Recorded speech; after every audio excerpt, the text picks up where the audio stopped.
Biden and Warren and Sanders, for that matter, they're still leading the pack in this horse race, at least according to polls. Sanders has gained the most since our last poll, while Biden has slipped. Should he be concerned? Biden. I think in the totality of the polls that have been out in the last couple of weeks, including this one, actually the vice president is basically maintaining his status as the leader. Senator Sanders hasn't lost and has gained in your poll, has stayed the same in other polls, which are still pretty good. I mean, he's in third place, but is really in contention for the top tier. And I actually thought the plethora of polls out today had good news for a lot of people. Buttigieg is rising, Mayor Buttigieg is rising. The vice president still has taken a lot of beating over the last month, particularly from Donald Trump. Donald Trump has attacked him over and over and over again, and still the vice president is at the top of the tier, and Senator Warren and Senator Sanders are really in close contention. Yeah, Bernie Sanders had a heart attack, took some time off from the campaign trail, and ended up in this poll. Eleanor, let's talk about the hypothetical right now and the matchups. I know this is all about the Electoral College, but let's look at it right now, because both Biden and Warren are beating Trump by nearly 10 points. How closely do you think the president actually pays attention to this sort of stuff? Well, you can tell by who he's poking fun at and who he has names for. So I think he recognizes the candidates that he's most likely going to face. I agree with much of what Neera just said. But, one of the constants in all the polls is that if you think of Elizabeth Warren and Bernie Sanders as representing the activist base of the Democratic Party, if you put their numbers together, that's where the energy is, and they would overtake Vice President Biden. So I don't expect either Elizabeth Warren or Bernie Sanders to drop out of the race, and I think that is actually helpful to the vice president. And I did some looking at the second choice of Sanders voters, for example, should he drop out of the race, and Elizabeth Warren would get about a third, but Biden would get a fifth. There's some crossover, particularly with white, lower-income men in some of the critical states the Democrats need, where they don't move from Sanders to Warren, and so there's some gender issues there as well. So I think the fact that we have these three candidates kind of dividing up the electorate guarantees a very tight race, and I think that the vice president may well not be the winner of Iowa, and so that has to be factored in, because he's polling.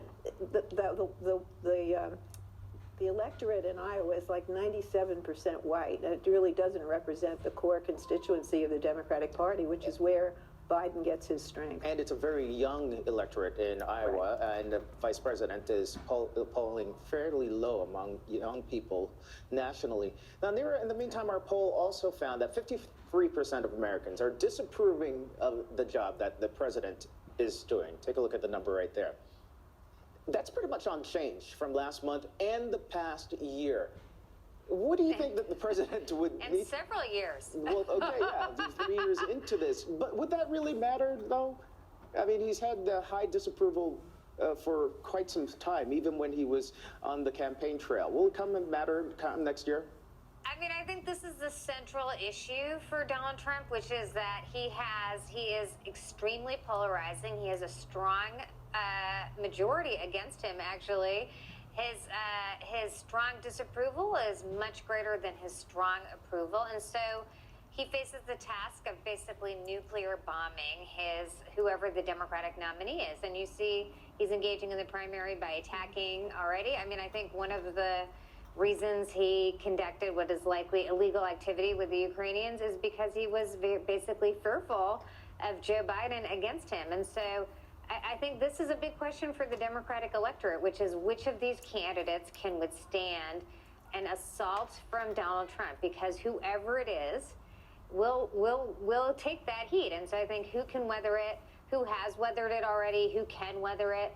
I think that's also one of the reasons why you may see other candidates rising. I think the race is actually much more fluid than people give it credit for from these poll numbers. Because when you really go into these polls, all the polls that came out today, a lot of people are willing to consider, a strong majority of the party is willing to strongly consider other candidates, because I think they're very much fretting about who is the best candidate to take on Trump. Yeah, even with so many days left, a lot of people will probably make up their mind as they're walking into the voting booth or going to caucus for some Oh my God, candidate. that'll scare all of us.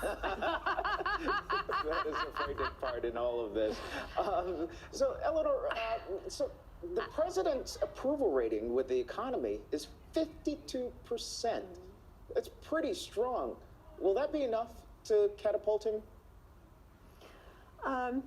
If you look at past history, a strong economy is what reelects an incumbent president. So I think Democrats have to be fearful that despite all of the disapproval of the president's antics and the fact that he's in the docket for potential impeachment, that voters still say, how is this affecting me? And so I think it's critical over the next month that the Democrats make the case that some of his behavior does affect them. It affects national security and it does affect their safety.